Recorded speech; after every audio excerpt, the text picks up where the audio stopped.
अखिल गुप्ता जी।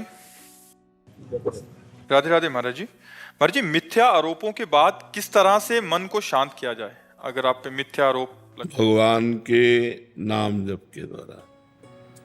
जो हमारे हृदय में नाम जप करता है चलता है, जैसे हमें किसी ने कहा तो हमें तुरंत जांच करनी है।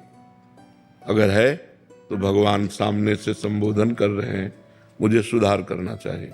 और जब मुझे पता चला जांच करने पर कि जो सामने कहा जा रहा है वो मेरे में नहीं है, बस अब वो उसकी बुद्धि है, हम उसकी बुद्धि को नहीं बदल सकते। वो जो बोल रहा है वो बोलने दो, मुझे प्रसन्न रहना है, मुझे उसके बोलने से दुखी नहीं होना। ऐसे अगर हम दुखी होने लगेंगे तो हम कभी सुखी नहीं होंगे। यहाँ कोई किसी को सपोर्ट देने वाला नहीं।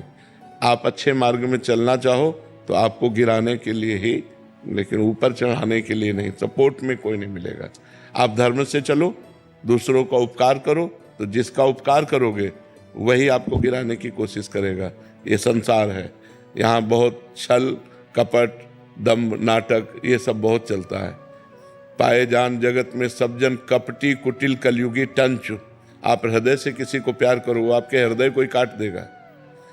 आप अपनी जान पर खेल कर दूसरों को बचाओ, वही समय आने पर तुम्हारी जान लेने पर उतारू हो जाएगा। ये संसार है, इसलिए नेकी कर दरिया में डाल, अच्छा कर और भूल जा। और बुरा जब तुम्हें कोई कह रहा है तो तुम उसे स्वीकार मत करो। ये उसकी बुद्धि है, वो तुम पर मिथ्या आरोप लगा रहा है, ये उसकी बुद्धि है। आप उसकी बुद्धि को देखकर दुखी क्यों हो रहे हैं? आप बिल्कुल फ्रेश रहिए। ये बिल्कुल, अगर हमको कोई कह रहा है कि ये चोर है तो मुझे पहले देखना चाहिए कि मेरे में चोरी की कोई बात तो नहीं है। अगर है तो भगवान सामने से हमें संबोधन करने सुधरना चाहिए, बुरा नहीं मानना चाहिए। अगर मेरे में चोरी नहीं तो फिर मैं बुरा क्यों मानूं? फिर तो मुझे प्रसन्न होना चाहिए।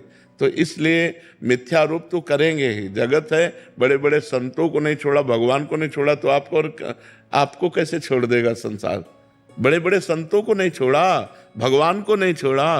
इसलिए अपने को प्रसन्न रखना है, अपने को रखना है, अपने को इनकी बातों में आकर के दुखी नहीं होना है। महाराज जी, अगर हम किसी विभाग में हैं जहां हमें सफाई देने की आवश्यकता है, वहां तो दे सकते, पूरी देनी चाहिए। और जब सफाई देने पर भी बात न बने तो अपनी कट्टरता पे लगे रहना। जो होना होगा वही होगा, इसके अलावा नहीं होगा। हम ऐसे मिथ्या आरोपों पे या ऐसे छल कपट वालों के नीचे दबने वाले नहीं। बहुत मतलब मजबूत रहना चाहिए। इसीलिए कह रहे नाम जप करो। जब भगवान का भरोसा होगा तो छाती चौड़ी करके बात करोगे, और इंसान का भरोसा होगा कि साहब अगर हमको हटा दिए तो नौकरी चली जाएगी।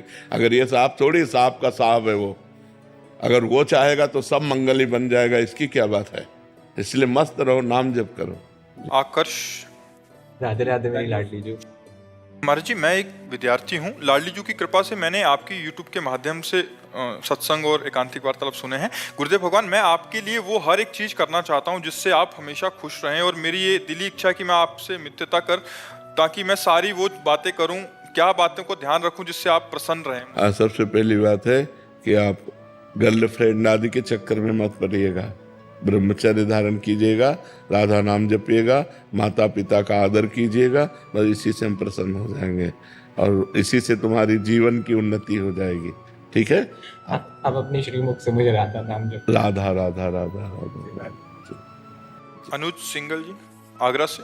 राधे राधे महाराज जी। महाराज जी, आपके प्रवचन सुनने के बाद अतीत के गलत कार्यों के डर से नाम जप शुरू किया। करीब 2 साल हो चुके हैं नाम जप करते करते। अब केवल ये जानने की इच्छा रह गई कि भगवत मार्ग पर अभी भी नाम जप डर की वजह से हो रहा है, राधा रानी से प्रेम हो गया? हाँ, अभी तो प्रेम तो अलग बात है। प्रेम जब हो जाएगा तो एक अलग स्थिति हो जाएगी। फिर कोई डर नहीं रह जाता, निर्भय हो जाता है, निश्चिंत हो जाता है, निशोक हो जाता है, और प्रभु से भी नहीं डरता।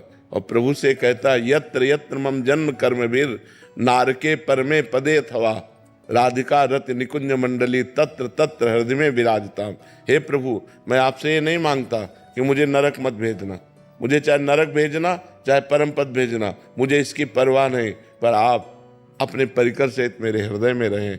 जहाँ भी रहूं मैं आपकी याद करता रहूं, आपकी याद में रोता रहूं, कहीं भी भेज दो आप। उसका डर खत्म हो जाता है। जब प्रेम आता है तो नरक से भी नहीं डरता। बस एक बात मांगता है कि मैं कभी आपको भूलूं नहीं। बिसरी हो ना बिसारी हो, यही दान मुहि देव, श्री हरिवंश के लाडिले मुहि अपनी कर ले। हे लाडिले ठाकुर राधा वल्लभ लाल, मुझे अपना बना लो, मैं आपको भूलूं नहीं और आप भी हमें ना भूलें, और जहाँ मना हो वहाँ भेज दो, मुझे कोई डर नहीं है। तो अभी प्रेम तो हम नहीं कह सकते, क्योंकि जिस समय प्रेम प्रकट होगा तो कुटुंब देह ते जाए छूटी सब ही विधि ना, तो न शरीर की परवाह, न परिवार की परवाह, न नरक स्वर्ग की कोई परवाह। नरक स्वर्ग अपवर्ग आस नहीं त्रास है, जा राखो ता रहो मान सुख रास है। न स्वर्ग की अपवर्ग मोक्ष की चाह नहीं है और नरक से कोई भय नहीं है। निरंतर भगवान का भजन तो अभी चलता रहे, अगर ये निरंतर चलाते रहोगे तो प्रेम आ जाएगा, फिर आसक्ति हो जाएगी, फिर भजन के बिना जिया नहीं जाएगा। कोई चाह नहीं है पर भजन हम नहीं छोड़ सकते, भजन के बिना हम जी नहीं सकते, ऐसी स्थिति आ जाएगी। बहुत मंगलमय है, भगवान की बड़ी कृपा है कि आप भगवान के नाम में लग गए। देख लेना, बहुत आनंद हो जाएगा, लोक और परलोक सब सुखी हो जाओगे, इस लोक में भी सुख और परलोक में भी सुख। जी। टीना कटारिया जी जयपुर से। राधे राधे। राधे राधे महाराज जी। महाराज जी, क्या मेरे नाम जब से घर के बाकी लोगों को भी लाभ होता है? पूरा पूरा होता है, परिवार के सब जनों का मंगल शुरू हो जाता है। अगर एक भजन करने वाला हो तो पूरे परिवार का मंगल हो जाता है, पूरे परिवार का मंगल हो जाता है। यहाँ तक कि 21 पीढ़ियां तर जाती हैं, शास्त्रों में वर्णन आया है।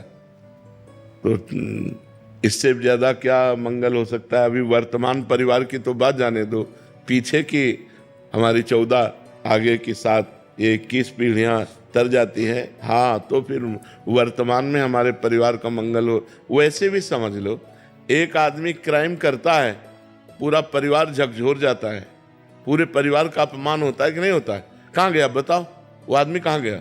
तुम उसके चाचा लगते हो, तुम्हें तो पता होगा ना, तुम उसके जीजा लगते हो, तुम उसके मतलब हर संबंधी हर जगह वहाँ पुलिस जाएगी और वहाँ जा कर के जांच करेगी, परेशानी पैदा करेगी। एक आदमी ने क्राइम किया, पूरा परिवार दुखी होता, पूरा मोहल्ला दुखी होता, पूरे रिश्ते नातेदार दुखी होते। ऐसे ही अगर हम सही चलते हैं तो हमारे गांव वाले भी सुखी होते हैं। तो अगर हम एक धर्म से चलें तो हमारा गांव सुखी, हमारा मोहल्ला सुखी, हमारा परिवार सुखी, उसके ऊपर प्रभाव पड़ता है। और एक आदमी अगर गलत चले तो पूरा गांव दुखी हो जाता है, पूरा मोहल्ला दुखी हो जाता है, पूरा परिवार दुखी हो जाता है, रिश्ते नातेदार दुखी हो जाते हैं। ऐसे हमारे भजन का प्रभाव पूरे परिवार पर पड़ता है। पंडित गौरव शर्मा जी दाऊ जी से। राधे राधे महाराज जी। महाराज जी, मैं किसी विशेष संप्रदाय के गुरुजी से दीक्षित नहीं लिया हूँ, मतलब कहीं से लिया हूँ, बट ऐसे में क्या हमको सांप्रदायिक से ही दीक्षा लेनी चाहिए या गुरुदेव ने जो? संप्रदाय का तात्पर्य होता है मार्ग। किसका प्रश्न है? GT road. अगर हमें गाड़ी दौड़ानी है तो हमें जीटी रोड की आवश्यकता होगी। संप्रदाय का मतलब मार्ग।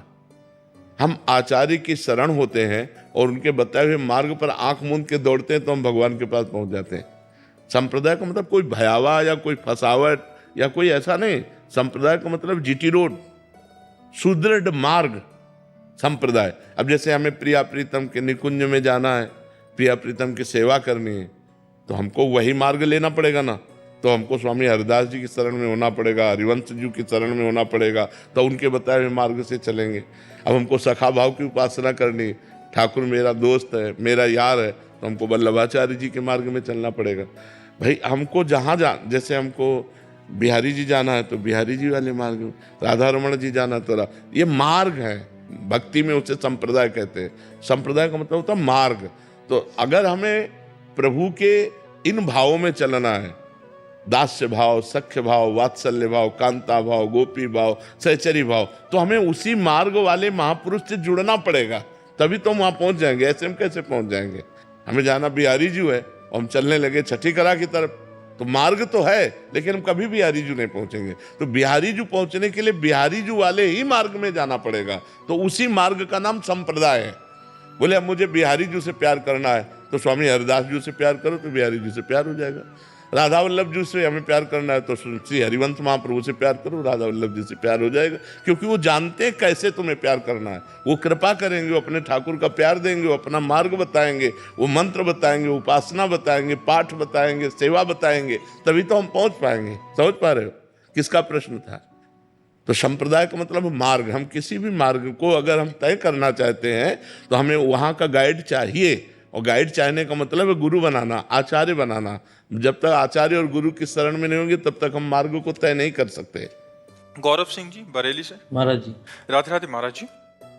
महाराज जी ये कह रहे हैं कि आप मतलब सेवाएं करते हैं, मदद भी करते हैं, बट जैसे किसी एक भिक्षुक को इन्होंने भिक्षा दान दे दी, बट किसी ऐसे को देखा जिसमें इनको दोष दर्शन हुआ तो फिर इन्होंने छोड़ दिया, तो फिर वैसे हम प्रायः प्रार्थना करते रहते हैं कि किसी बीमार आदमी को औषधि देने के लिए विचार करने की आवश्यकता नहीं, किसी भूखे को भोजन देने के लिए विचार करने की आवश्यकता नहीं कि कैसा आदमी है। कोई एक्सीडेंट हो गया है, कोई ऐसी परिस्थिति, उस समय धन खर्चा करने के लिए विचार करने की आवश्यकता नहीं, लेकिन ऐसे मांगने वालों को धन देने में विचार करने की आवश्यकता है। वो तुमसे 10-10 रुपये एकत्रित करके शाम के शराब पिएगा, मांस खाएगा, बेविचार करेगा, गंदे आचरण करेगा, तो आपको भी नरक जाना पड़ेगा। धन देने के लिए हमको बहुत विचारवान होना चाहिए, हमारे धन का प्रयोग कैसा होगा, इसीलिए पात्र देखकर धन का दान किया जाता है। धन ऐसे नहीं कि बैठे हुए हैं बांट रहे, वो शाम के शराब पिएंगे, गंदे आचरण करेंगे, तो फिर वो हमारी दुर्गति हो जाएगी।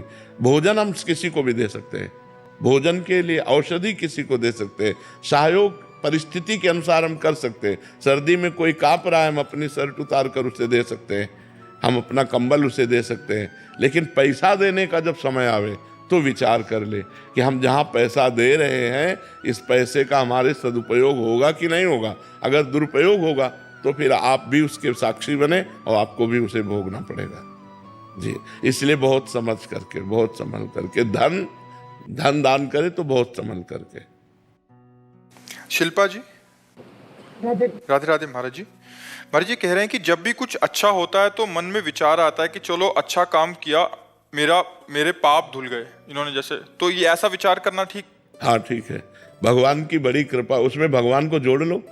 भगवान की बड़ी कृपा हुई तो हमसे अच्छा कार्य करवाया, हमारे अमंगल नष्ट हो रहे हैं, हमारे पाप नष्ट हो रहे हैं, बड़ी कृपा है भगवान की। भगवान को जोड़ लो, अपने अहंकार को मत पुष्ट करो, भगवान की कृपा से वो कार्य हुआ ऐसा भाव करें। महाराज जी कह रहे हैं कि जब सही काम करते हैं बट उसमें बहुत अड़चने आती हैं, मतलब फिर लास्ट में थक जाते हैं कि इतने सारी परिस्थितियां नहीं, ऐसे हमें तो नहीं लगता आज तक कि सही काम में कोई अड़चने आती है। अगर हमने लक्ष्य बना लिया तो अड़चने क्या करेंगी? अड़चने होती ही नहीं, अड़चने उसकी होती हैं जो लक्ष्य नहीं बनाया। लक्ष्य बना लिया तो अड़चन क्या चीज होती है? रौंदते हुए हर अड़चन को अपने लक्ष्य पे पहुंचना है। लक्ष्य बना लो, सही काम का लक्ष्य बना लो, फिर अड़चन क्या करेगी? अड़चन होती क्या है? हमारे मन की, समाज के द्वारा दी हुई प्रतिकूलता, हम उसको रौंद करके आगे बढ़ेंगे, यही तो हमारी परीक्षा है। सत्य मार्ग पर चलने वालों के जब अड़चनें आती हैं तो उनको और जोश आता है और वो अपने सत्य को प्रकाशित करते हुए चलते हैं। जैसे वीर होता है, जब उसको बाधा पहुंचाई जाती है तो उसमें और जोश आता है। कायर पुरुष होता है तो पीठ दिखा के भाग जाता है। तो अड़चनों से हमें हारना थोड़ी है, अड़चनों से हमें भिड़ना है, हमें संघर्ष करना है। हमें संघर्ष करने के लिए मानव जीवन मिला है और कोई भी ऐसा नहीं जिसको संघर्ष न करना पड़े। संघर्ष करके हम विपत्ति, दुख, अड़चनों को परास्त करें और भगवान तक पहुंचे, यही हमारे मानव जीवन का लक्ष्य है। कुमार अंशुमान जी प्रयागराज से। राधे राधे। राधे राधे महाराज जी। महाराज जी हम गृहस्थ और नौकरी पेशे वाले हैं, आपके आशीर्वाद से हमारे जीवन में बहुत बदलाव आया है और हम भगवत मार्ग पर चलने का साहस जुटा पाए हैं। इतना तो समझ आ गया है कि महाराज जी की इस मार्ग पर चलना बहुत कठिन है, लेकिन नाम का सहारा लेकर आगे बढ़ने की कोशिश। कठिन तब लगता है जब हमको संसार प्रिय लगता है। प्रियता के कारण कठिन लगता नहीं तो भगवत मार्ग कठिन नहीं, बहुत सरल है, सत्य है, आनंदमय है, सुखमय है, जहाँ दुख का लेश नहीं, ऐसा भगवत मार्ग है। तो इसमें कठिन क्या है? कठिन तो संसार का मार्ग है, छल है, कपट है, चिंता है, शोक है, भय है, दुख है, मृत्यु है, ये कठिन मार्ग है। लेकिन इसको हम सरल समझ रहे हैं। विचार करके देखिए, सुखद मार्ग कठिन कैसे हो सकता है? दुखद मार्ग सरल कैसे हो सकता है? हम आपसे मित्रता करें, आप हमारे साथ कपट कर दें, छल कर दें, अविश्वास कर दें, लेकिन भगवान नहीं। भगवान अमंगल नहीं कर सकते, मंगल भवन है। विश्वास करो, हर क्षण है, सर्वत्र है तो यहाँ भी है, सब समय है तो इस समय भी है, सब में है तो मेरे में भी है, सबके हैं तो मेरे भी है। इसलिए भगवान का मार्ग कठिन लगता है पर कठिन है नहीं। संसार का मार्ग सुखद लगता है पर बहुत कठिन है। आज तक संसार किसी के हाथ में नहीं आया। बड़े बड़े हो गए, सम्राट हो गए, राजा हो गए, किसी के हाथ नहीं आया। सब खाली हाथ गए कि नहीं गए? और जो सतमार्ग में चला, सतमार्ग उसके हाथ में आया।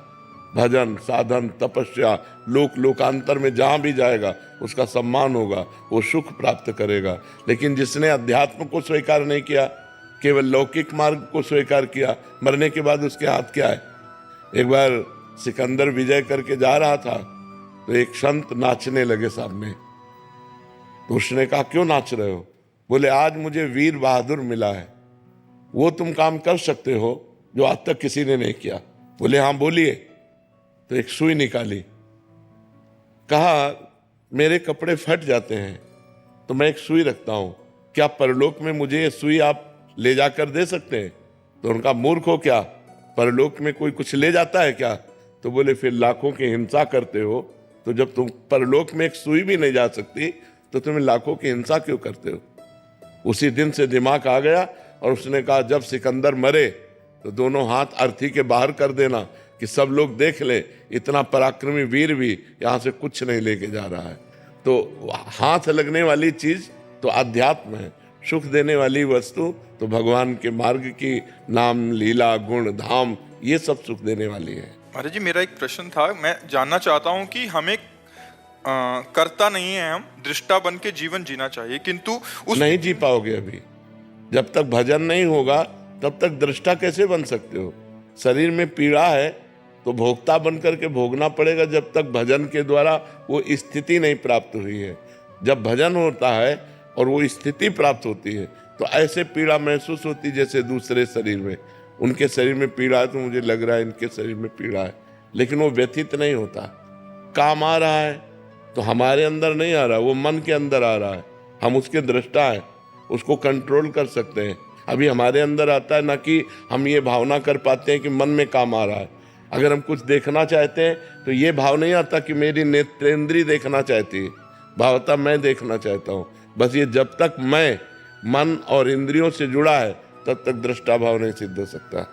उसके लिए भजन करके निर्मल होना, जैसे जैसे मन निर्मल होगा वैसे वैसे आप दृष्टा भाव में आते चले जाएंगे, और जैसे जैसे मन मलिन होगा वैसे अहम मन में लीन होता चला जाएगा। मैंने ये किया, मैं करूँगा, मैं ऐसा कर सकता हूँ। समझ पा रहे हैं आप? अमन शर्मा जी।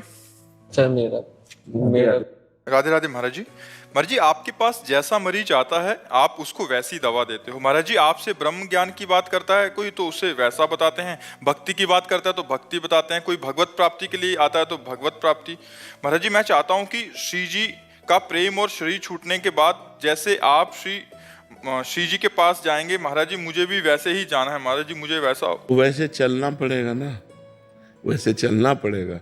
अगर हमको श्री जी के पास जाना है तो श्री जी के बनना पड़ेगा ना।